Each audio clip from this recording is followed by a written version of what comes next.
Hello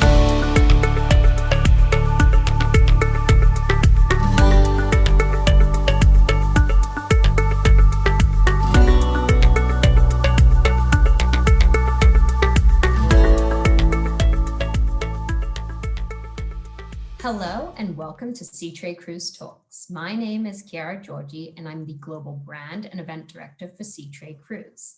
And I'm joined here today by Liz Gammon, our Expedition Cruising Ambassador.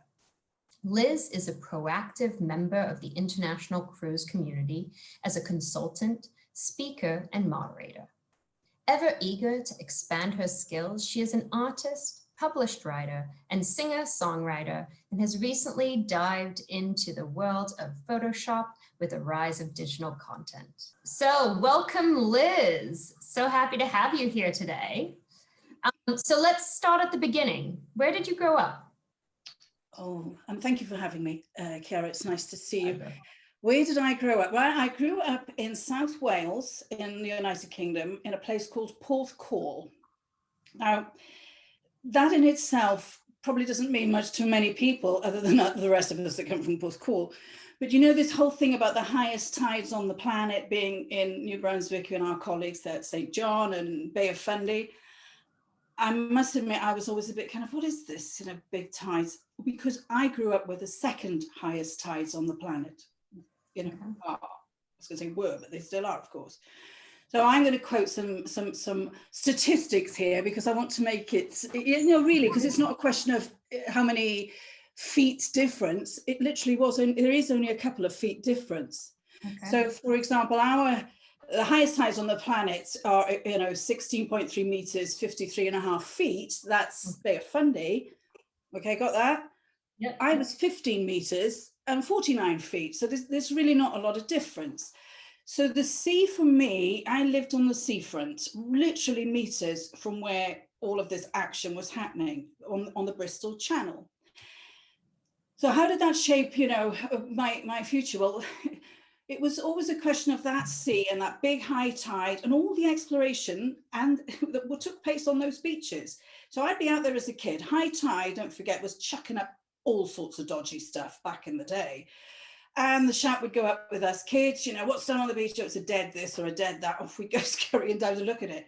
But also those high tides, as children, we were so naughty, they would come crashing over the promenade and we'd be there as kids running under a hail of seaweed, stones, driftwood to a little red telephone box at the end of the promenade where we would all hide in there. We'd be 7 of us crammed in there, God forbid if you missed that chance. So this all crashing over. And Chiara, I know you're in the UK now, so every time you watch the television and there's these high spring tides and there's always a picture of a lighthouse and a pier and these huge waves crashing over, that's Porthcawl. That's where I grew up. So yeah, it's this walking on the ocean floor, that was kind of my life up until I was about 20, actually. I grew up there. And where I grew up, I'm going to go into my family a little bit in this. So alongside me, they're being very irresponsible and running about, but nobody's parents worried in those days. We'd be out there doing all sorts. But my grandfather, back in the early 1900s, possibly late 1800s, he went off to be a cowboy in Canada on the bald-headed prairie. His words, not mine. Okay. And so we would, as kids, listen to my grandfather tell these stories. And of course, he left on a steamer, probably from Liverpool, on that same transatlantic crossing. They probably got kicked out in Canada, or that was the route, the steamer that went over. And so he'd gone on over there to Canada to be this cowboy and came back probably just to earn money. He grew up in a mining village in the South Wales valleys, and obviously there was not much work. So I don't know if he went alone. I don't know if he went with a group of young men or quite how it was. But this sort of thrill of the travel kind of scenario was always around me as a kid in that sense.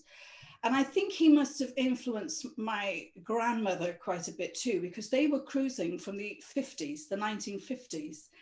And I actually have my grandmother's collection of dolls that she had from around the world. back from the 1950s. They're in a very sorry state, I must admit. But I can see that they traveled extensively. Jamaica, I've got a little Jamaican doll there from my grandmother's travels. I know they went to Haiti. I know certain things, but of course these things are lost in history. So as a child growing up with all of the sea, the foghorns going, the buoys in the Bristol Channel, clanging with, you know, with shipping going past and these huge tides, the sea is in my veins, literally.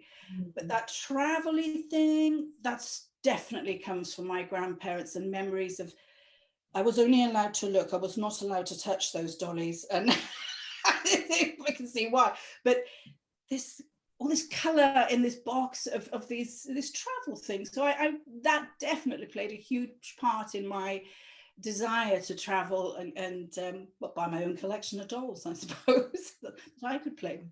So. I completely understand. I think I'm with you. I recently had a moment going down to visit my parents in France, and that's where I grew up, and seeing the water and just realizing the impact that the water has on me, and the peace and the serenity that comes with it.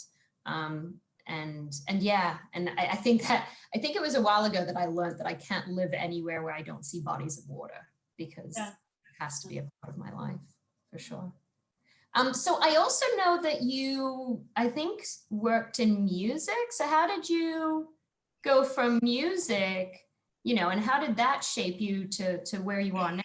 And how did you get into the world of tourism and cruise? Well, the music thing, that was interesting. Again, I'm going back to that grandfather and that desire to sort of get out and be independent and do things for myself. I left school at a very early age, 16. Okay. I couldn't wait to leave. I'm pretty sure that I am attention deficit. I've never wanted to check it. I've never been interested in looking into it. It's me. I have to write a lot of lists. I must admit, there's lists everywhere for me to remember stuff. But I reckon I would have crushed that creative side of myself, and that probably that, well, just go, just do it, jump, go. I left on a one-way ticket to go to Puerto Banús. I can't read music, by the way. Okay. I've been fooling the public for years. Seriously. So I played my ear. From a tiny child, I would annoy the living daylights out of the family. They shoved the piano in another room because I would just annoy everyone, going over and over and over things and learning, and I played by ear.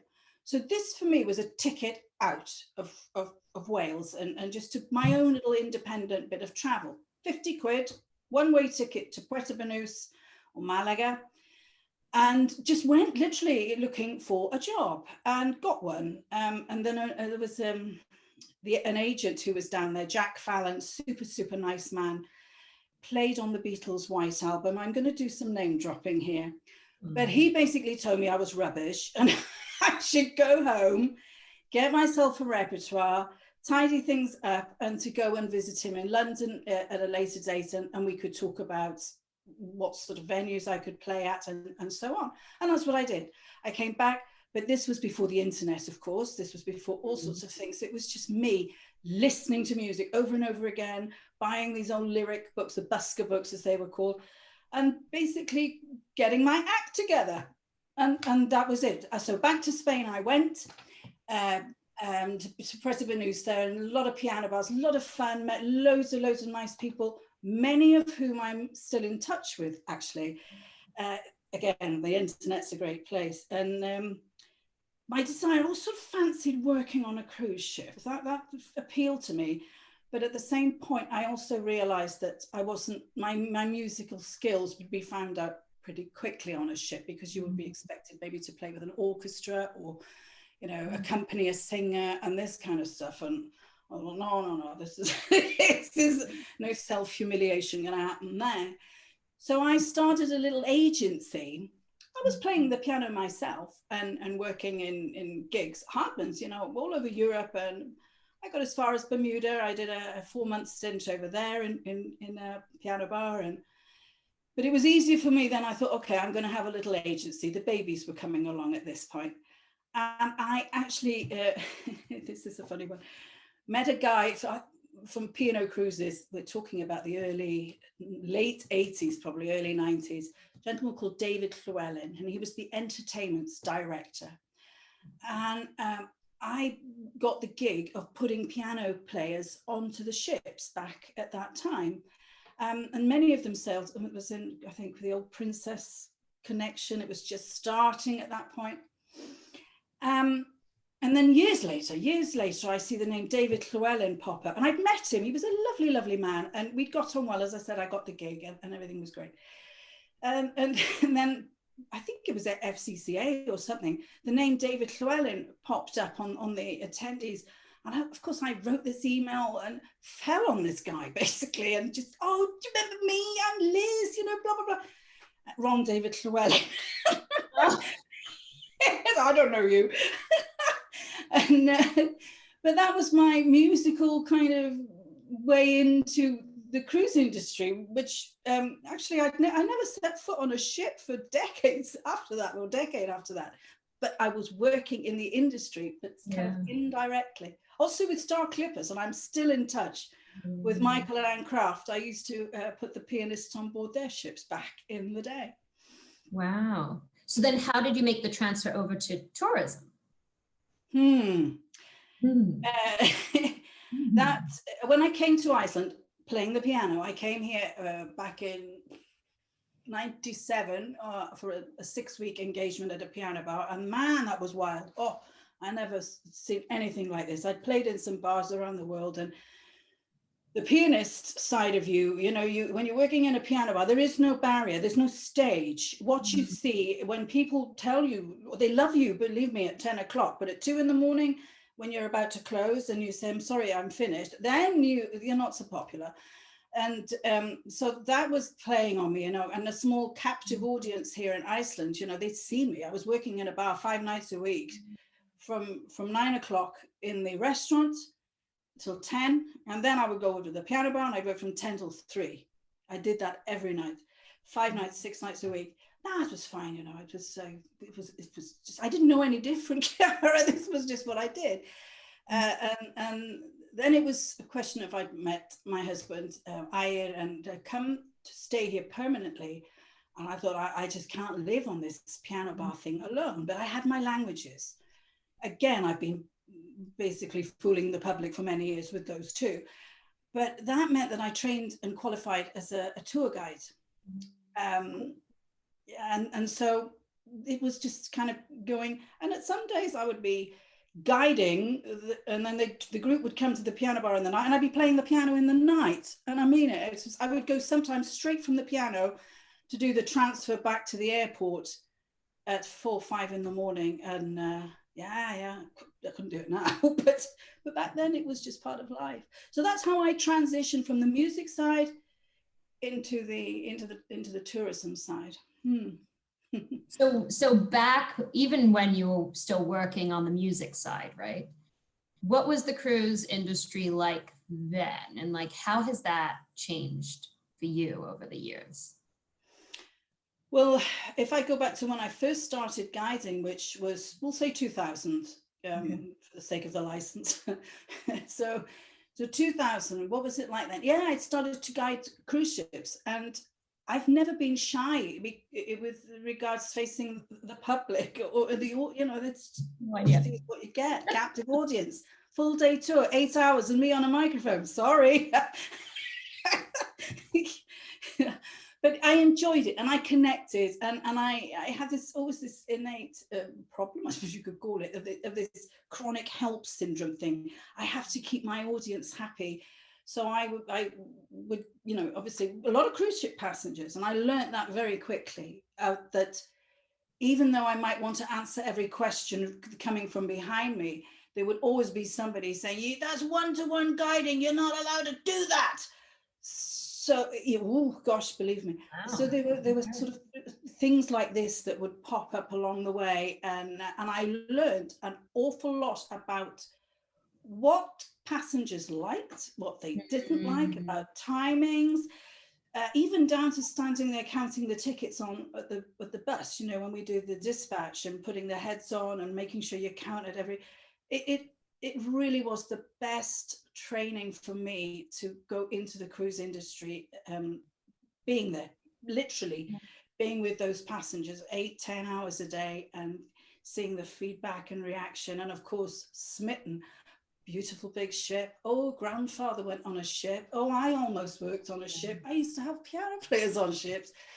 And going on board for breakfast. Oh, sometimes we were allowed to go, and then you know this yourself. It's even at 8 o'clock in the morning, those ships are absolutely gorgeous, and the whole lines going out and all that. Great fun. I couldn't wait to get more involved.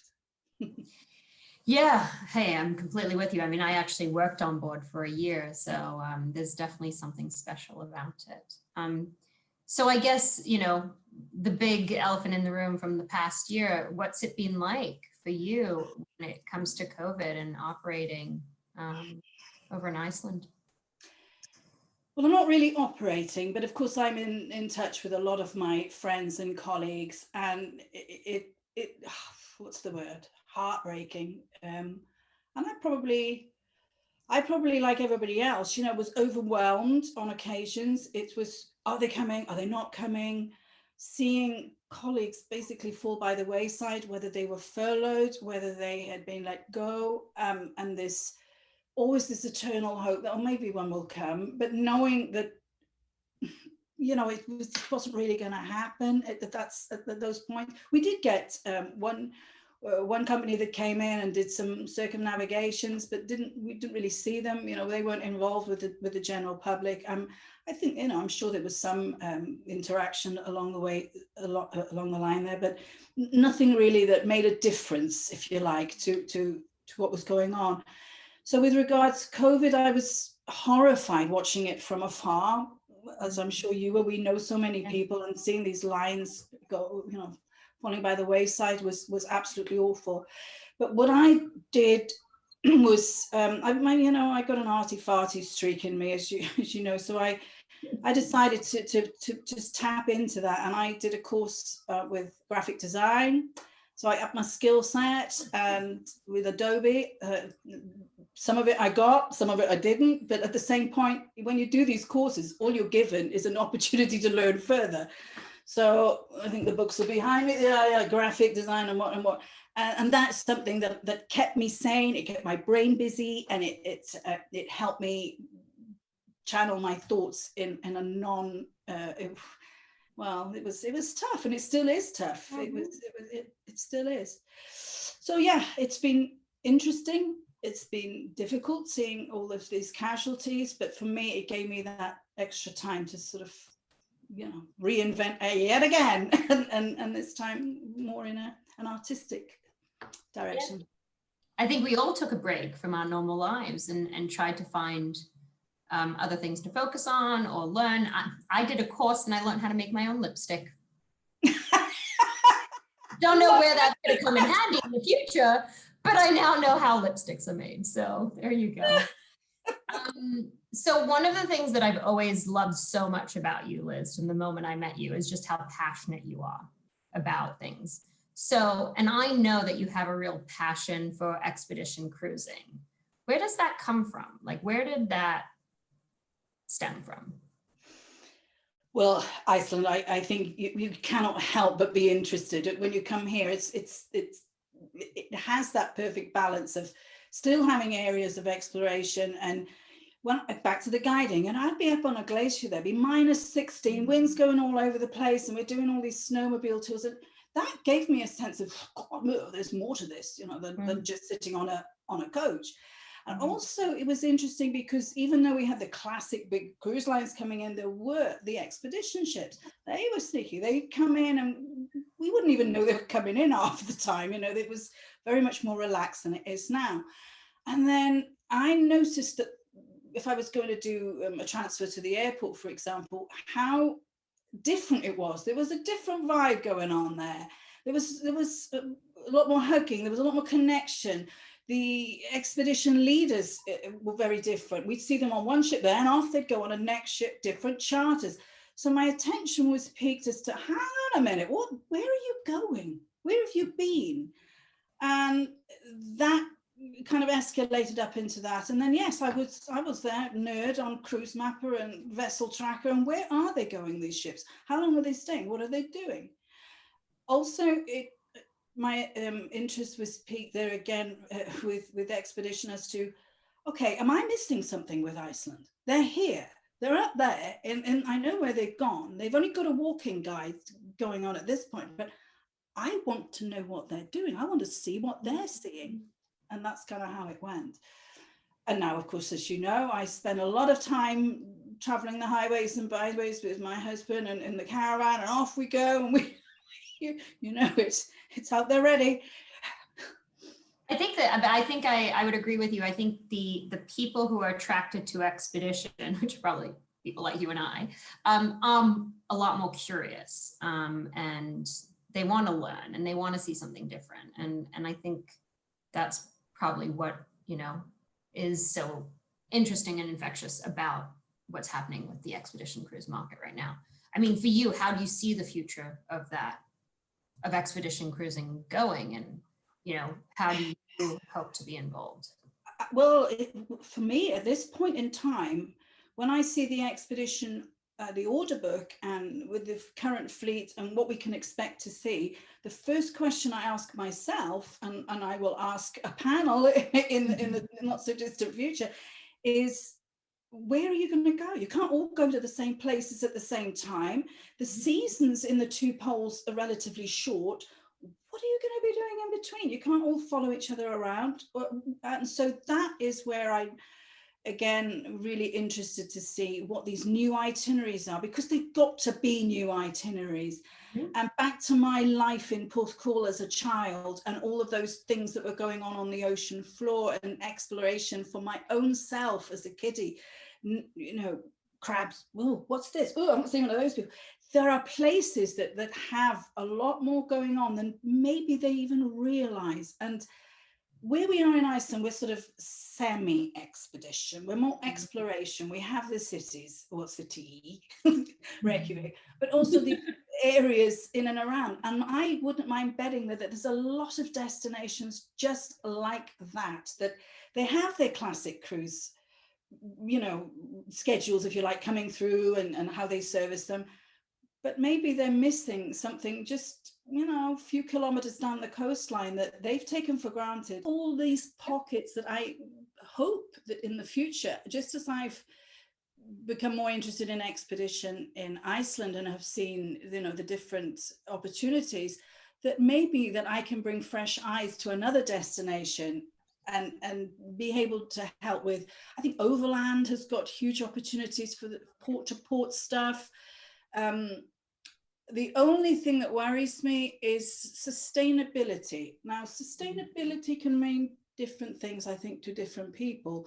For me, sustainability is you've got to be able to sustain this form of, you know, tourism from a ground level, from a ship level, from environmental level. There are so many aspects.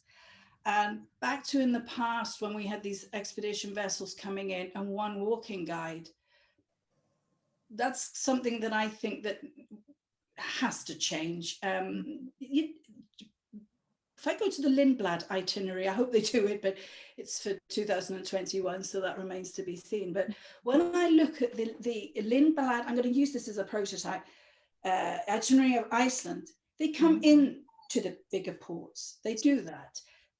They do their own thing. They do some exploration stuff with their zodiacs, and yet they take guides and will do sort of classic style touring in some areas too. So during that whole circumnavigation of the island, they give the passengers the best of everything that that destination can offer. It isn't just, oh, we don't need you, we're just going to come into this field and do a bit of kayaking. All well and good, that's fabulous. I really appreciate that. That's what I would like to do. Back to that, how many ships are we going to be seeing coming out, you know, from, are we all going to be kayaking in that field? In which case we ruin it for everybody. So I think we need to find a way that is sustainable, realistic, and fair. It has to be a balance of all of those things for everybody to get, mostly the passenger. I really do believe that we have to think like a passenger in all of this. No, I mean, I agree with you. I think that ultimately long-term, it is about shifting other destinations' mindsets to realize that their countries and destinations have a lot to offer in this market. Because I think there are a lot of people that aren't looking in their own backyard and seeing what is so spectacular, that are, that cruisers would want to go and explore. So I'm with you, and I think that that'll be a big part of keeping this sustainable for the future. So, well, because of your passion for expedition cruising, are there particular people that you look at as, expedition heroes, people that you look up to in this market? In the market, yes, of course. It's a changing market. It's something that there are new ideas and new ways of working, new vessels, new companies, new mindsets that are about to come on that we are yet to discover and see how they actually work. But for me, back to that Lindblad model, that I was so happy to see this balance. And when I've spent some time this last winter reading and getting to know this expedition world better. And I've got the book on my desk here at the moment, and this is Lars Erik Lindblad, and this gentleman, you have to read this book, Back to the Passion. You have to. It's the name of the book is, I bought it secondhand because it's Passport to Anywhere. Okay. And it's in 1970, copyright 83, but I think it was 1972 that it was written. And it goes back to, of course, Lindblad and Fuller, Lars Erik Lindblad, talking about his, I'm laughing because this guy is just such a larger than life character. If there was ever a person I'd like to sit down at a dinner table with, that would be the guy. But his passion, you can't help but be affected by reading this book, especially if you're into expedition cruising. And his moral, and I believe that's been carried on throughout the company today even, is it was always to give something back, and for example, there's a section about Easter Island. I mean, how many days cruising to get to Easter Island? Hey, this dude, he'd seen it on a map. He knew there was something there. Let's go. And it was always, reading this book is a question of, it was almost like, come on, off we go. We're going somewhere. Let's just get some passengers. And people must have had the most wonderful, wonderful experiences with this man. But back to Easter Island. So he gets there, and of course, these beautiful big statues, these big heads, they were all lying around all over the place. They'd been wrecked by some visiting, explorers at earlier times who decided that this wasn't quite the way things should be done, and, with these big effigies, if you like. He made sure that those were all put back together. They spent time, he set up this conservation, put people there, funded it, helped people, again, sustainability, local interests, put money back into these places so that other people could enjoy them. So this is still going on. And I think this is something that you and I will have to discuss another time or write an article on or something, because I believe that another thing that sets expedition apart from perhaps mainline classic cruising is how much they give back. And I think that misses a lot of people. They are passionate. I'd like to think everybody, but let's just hope, are passionate about the planet. They are passionate with regards to these scientists. They help local communities in a lot of cases. They have all sorts of, business models that they bring to people in these smaller communities to help them, and conservation and sustainability. So Lindblad's my man. Absolutely. I think that's really important. And I like that. I'll have to pick up that book actually and read it myself, because I think I'd enjoy it. Oh, you'd have to. And how the things they get up to, and the adventures that he has, and it's as I say, I was hoping to have more prepared for you, but I got stuck in the book over the weekend and I couldn't put it down again, even though I've read it before. And it just fires at, you know, the whole enthusiasm thing. And I really recommend it, but you're only going to find it secondhand somewhere. Yeah, I think I'll have to do a proper Google search of that one and see where I can. And also he's everywhere. He's all over the place. He's, with regards to the Galapagos Islands, again, they set up foundations in these places. They made sure that people were able to continue the work long after the ship had left. And that I think is such an amazing legacy to leave behind. And the fact that Lindblad is still operating with those moral compasses in mind, I think is outstanding. And many do. I'm not just, you know, you asked who my personal hero was, but I'm sure this applies for many across the board in expedition cruising, definitely. Yeah, another reason to love it. Yeah, absolutely. So I want to leave you with one last question. As someone who loves to travel, as do I, and loves to explore, and is there a destination in the world that you would jump on a ship right now and go to if you could? Japan. Ah, there you go. Yep. And I can tell you why. Okay. Oh, she's like, okay, you're going to. So Japan is really high on my list, so I want to hear yours. In all of this crazy, horrible media that we've had over the last year, and with all sorts of political issues and things that were coming at us from all sides, and from the British standpoint with all of their political issues going on, it was very difficult to escape anything. But we were able to pick up on our satellite here in little old Iceland, this Japanese, it wasn't really a news program, it was a travel program.